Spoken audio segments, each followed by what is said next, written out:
Começa agora um programa que traz tudo sobre o livro mais lido em todos os tempos. Apresentamos O Som do Livro.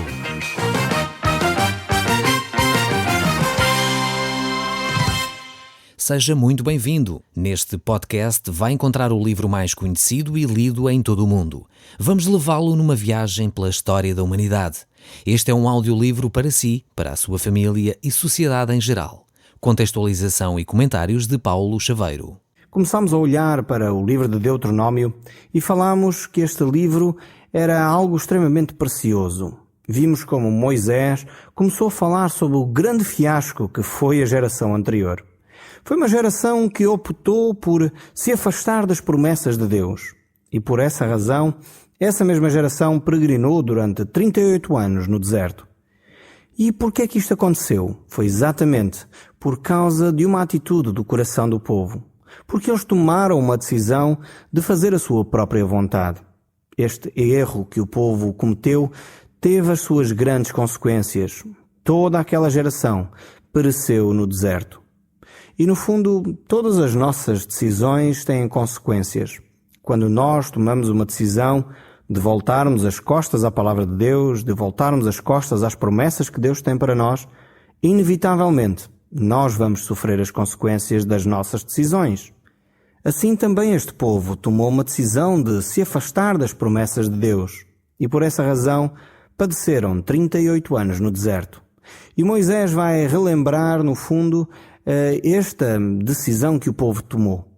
Moisés vai relembrar também as promessas que Deus havia dado de conquistar aquela terra prometida.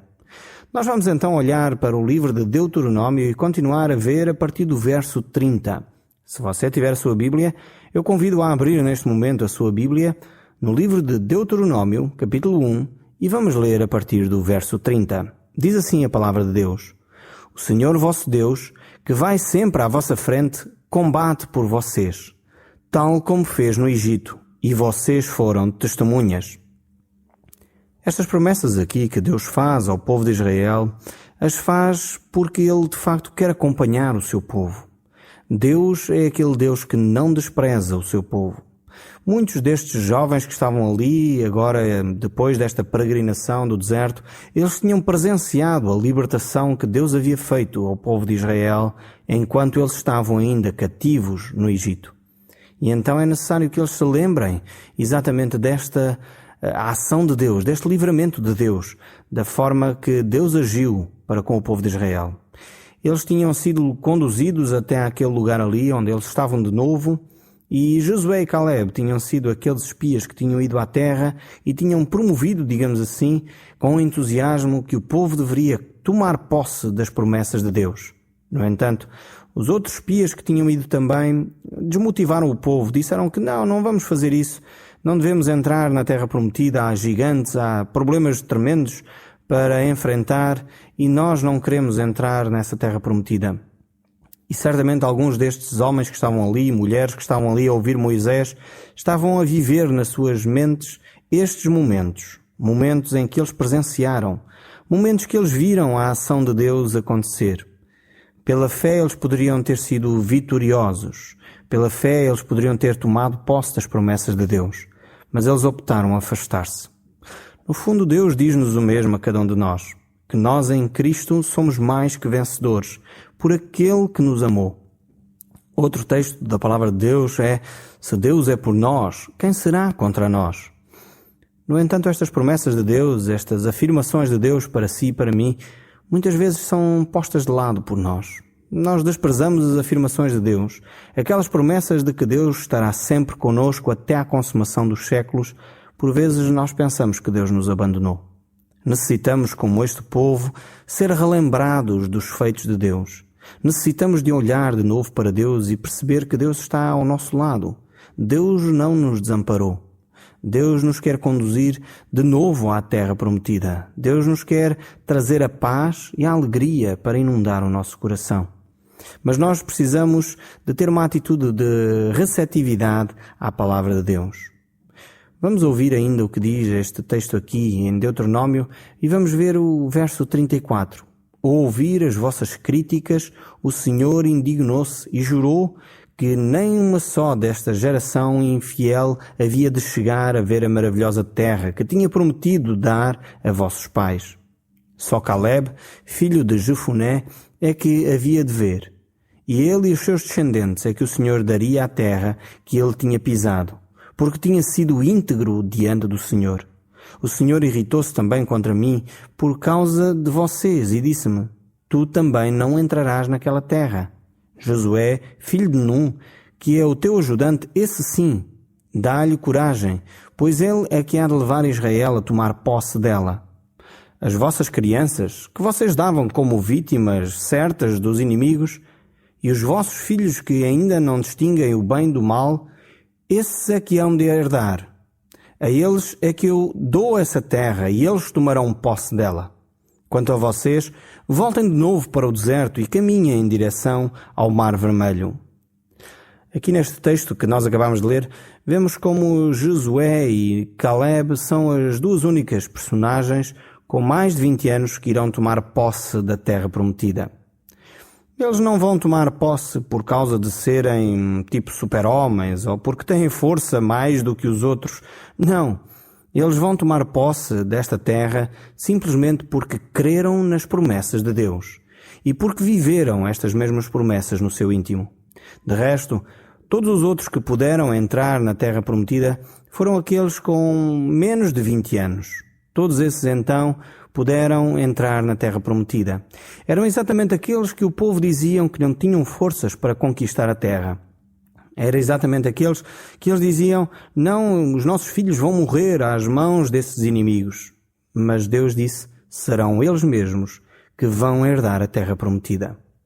Continuando a ler aqui no capítulo 1, verso 41, diz: naquela altura, vocês responderam-me: nós pecamos contra o Senhor, nosso Deus. Mas agora estamos decididos a ir e a lutar conforme as ordens que nos deu. E cada um de vocês agarrou as suas armas e correram ligeiros para as montanhas.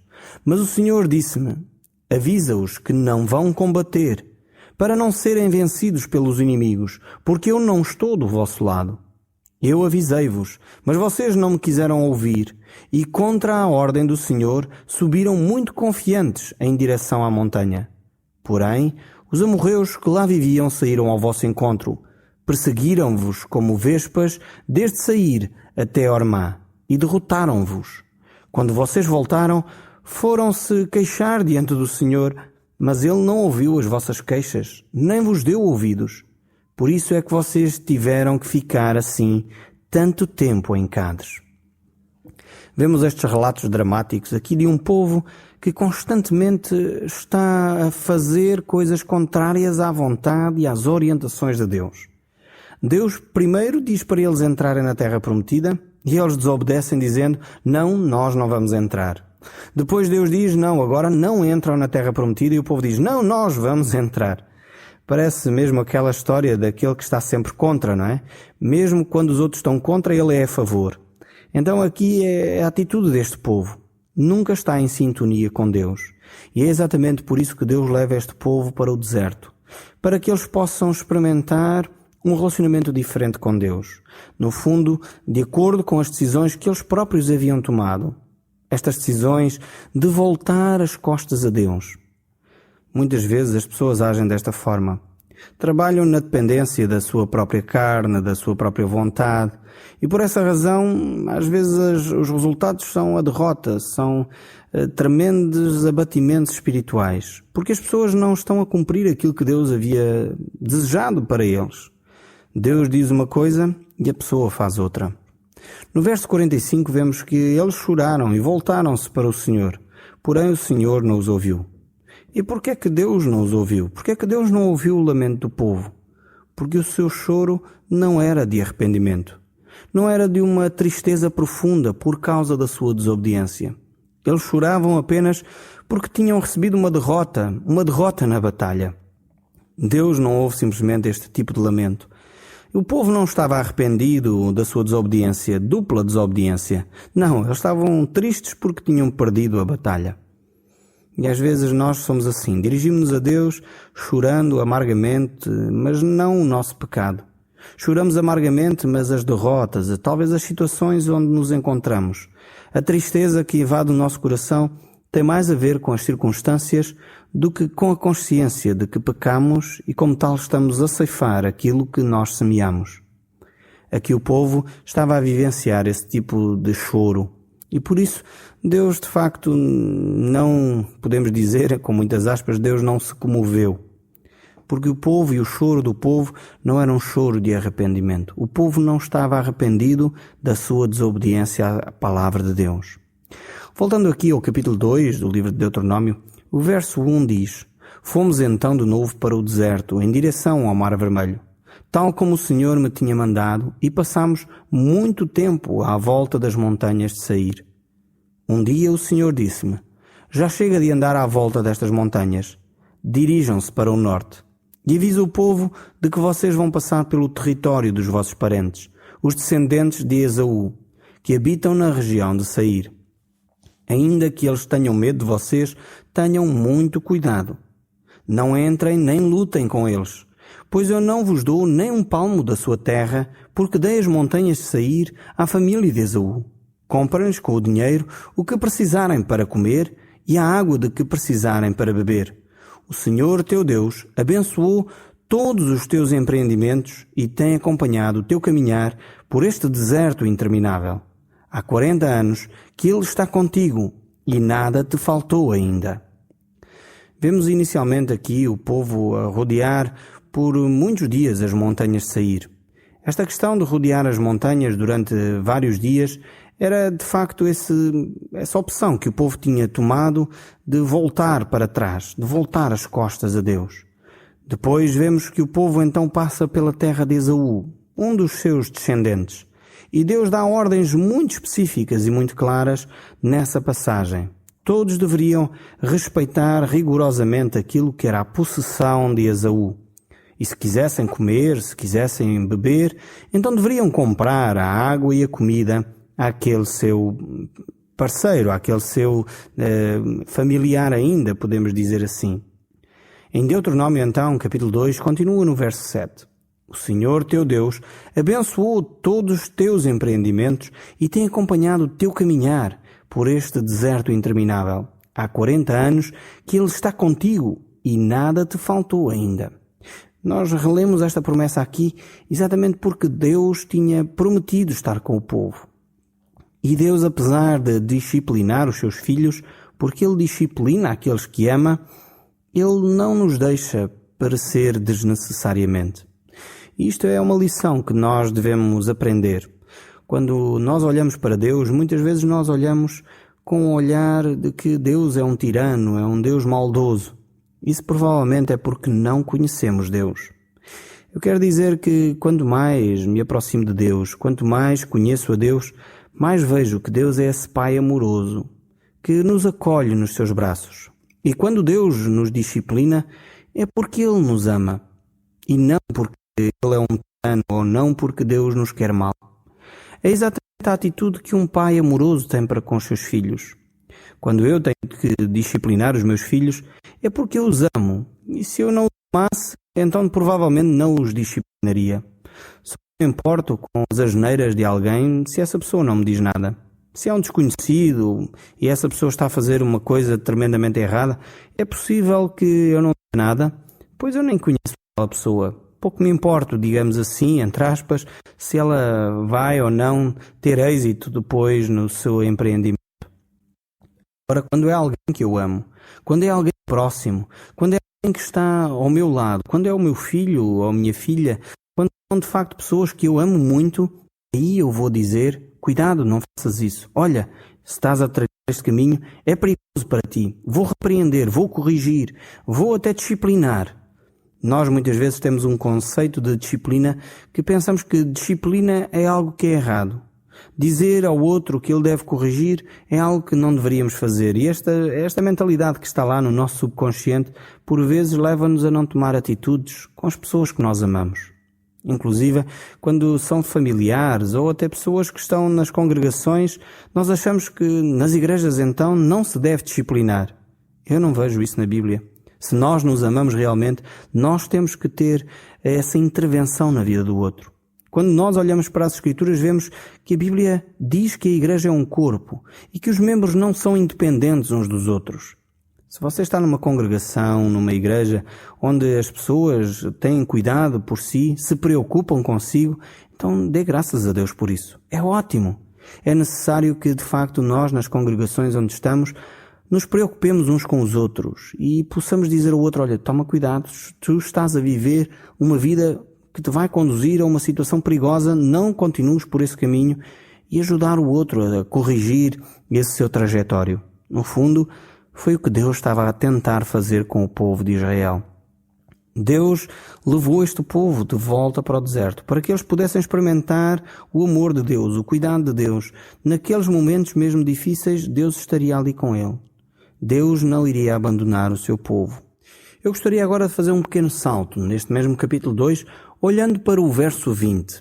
Diz assim: também esse era considerado território dos Refaítas, que lá viviam antigamente. Os descendentes de Amon chamavam-lhes Zamzumeus. Eram também um povo forte, numeroso e de alta estatura, como os descendentes do gigante Anak. Mas o Senhor destruiu e os descendentes de Amon desalojaram-nos e tomaram posse do território em lugar deles. E ainda no verso 24, vamos, disse o Senhor, ponham-se a caminho e atravessem o vale do rio Arnon. Nas tuas mãos entrego os amorreus, Seom, rei de Hesbom, e o seu território. Declara guerra contra ele e toma posse do seu território.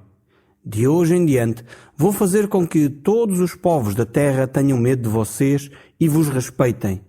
Quando tiverem conhecimento da vossa fama, hão de temer e ficarão cheios de grande angústia. Vemos aqui Deus a demonstrar ao povo de Israel que a vitória não dependia deles propriamente, mas dependia de Deus estar com eles, da obediência deles ao Senhor. O Senhor havia prometido dar a terra a este seu povo. Deus queria formar uma nação escolhida, uma nação que fosse um exemplo para as outras nações. Por meio deles, Deus iria levar então ao conhecimento de quem Deus realmente era, a uma atitude moral e espiritual diferente. Talvez nós ao olharmos para estes textos podemos dizer, mas como é que Deus poderia estar por detrás de uma guerra? Provavelmente nós pensaríamos assim, porque não conhecemos quem eram estes povos. Se nós dedicássemos algum tempo a estudar um pouco a cultura, os hábitos, até a religião destes povos, certamente nós iríamos ficar bastante constrangidos ao conviver com eles. Estes povos aqui tinham práticas extremamente repulsivas, eram práticas dolorosas para quem presenciasse estas situações. Só mencionar algumas, eu já as mencionei quando tratei destes textos numa outra altura, mas de qualquer das formas talvez para relembrar. Estes povos aqui que estavam nestas terras eram povos com práticas, como disse, muito pouco aceitáveis socialmente. Uma delas, por exemplo, eles tinham um ídolo de metal, um ídolo enorme, onde eles colocavam uma fogueira por debaixo dos braços desse ídolo. Essa imagem tinha os braços estendidos. E então eles aqueciam de tal forma esse ídolo, essa imagem, e quando ele estava em brasa, então eles colocavam ali um bebê recém-nascido, oferecendo-o a esse ídolo. E esta era a prática religiosa destes povos. Era a forma como eles adoravam os seus deuses. E isto é só uma das muitas práticas que estes povos tinham. Provavelmente, ao percebermos como eles agiam com os seus bebés recém-nascidos, talvez aí nós podemos perceber como eles agiriam com adultos, com as mulheres, com as crianças. E isto são práticas realmente que não poderiam continuar. Se hoje nós ficamos repugnados ao ouvir falar da pedofilia, que é um crime extremamente hediondo, quanto mais isto, um sacrifício de uma criança inocente nos braços de um boneco em brasa. De facto, esse povo aí não tinha o mínimo consideração pelos seus habitantes, pela sua civilização. Por isso era necessário que, de facto, o povo de Israel pudesse então tomar posse desta terra, mas ao mesmo tempo pudesse então colocar uma atitude moral, uma atitude de respeito para com as crianças, para com as mulheres, no fundo, para com as pessoas que convivem nas suas cidades. O verso 26 desse nosso texto ainda diz: desde o deserto de Quedmote enviei mensageiros a Seom, o rei de Hesbom, com as seguintes propostas de paz: vou ter de atravessar o teu território, mas não sairei do caminho principal, nem para um lado nem para o outro.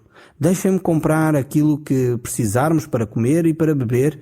Só queremos que nos deixem passar até atravessarmos o rio Jordão, a fim de irmos para a terra que o Senhor nosso Deus nos vai dar. Os descendentes de Esaú, que vivem em Seir, e os moabitas, que vivem na região de Ar, também nos deixaram atravessar os seus territórios.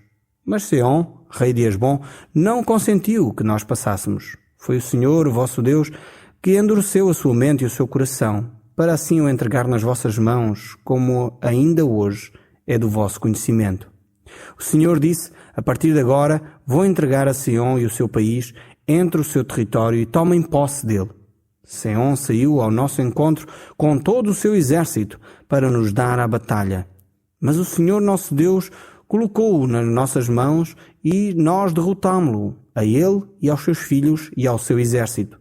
Conquistámos naquela altura todas as suas cidades e condenámos a total destruição às cidades. Não deixámos escapar ninguém, só ficámos com os animais e o seu despojo, as cidades conquistadas, desde Aroer, que está na encosta do vale de Arnon, a cidade que está mesmo no vale de Gileade. Não houve povoação que nos resistisse. O Senhor entregou tudo nas nossas mãos. Só no território dos descendentes de Amon é que não entramos, tal como não entramos na região do rio Jaboque e nas cidades das montanhas, nem nos outros lugares que o Senhor, nosso Deus, nos tinha proibido de atacar. Vemos que aqui o povo começou a animar-se a conquistar a terra que Deus havia dado. O povo estava animado para enfrentar agora estes povos bem armados, estes povos que estavam firmes nas suas cidades. O capítulo 3, de alguma forma, relata também todas estas conquistas e Deus fortalece o coração de Josué, que teria agora de conduzir o povo. E Deus não queria deixar o povo com dúvidas. Por isso, o capítulo 3, no verso 22, diz ainda: não tenhas medo deles, porque o Senhor vosso Deus combaterá por vocês. Seria o próprio Deus que iria introduzir o povo na terra prometida. Quando nós obedecemos a Deus, Deus está conosco e é Ele próprio que vai pelejar em nosso favor. No próximo programa nós continuaremos a ver estes textos da Palavra de Deus e a caminhada do povo de Israel até à terra prometida. O Som do Livro, uma produção da Rádio Transmundial de Portugal.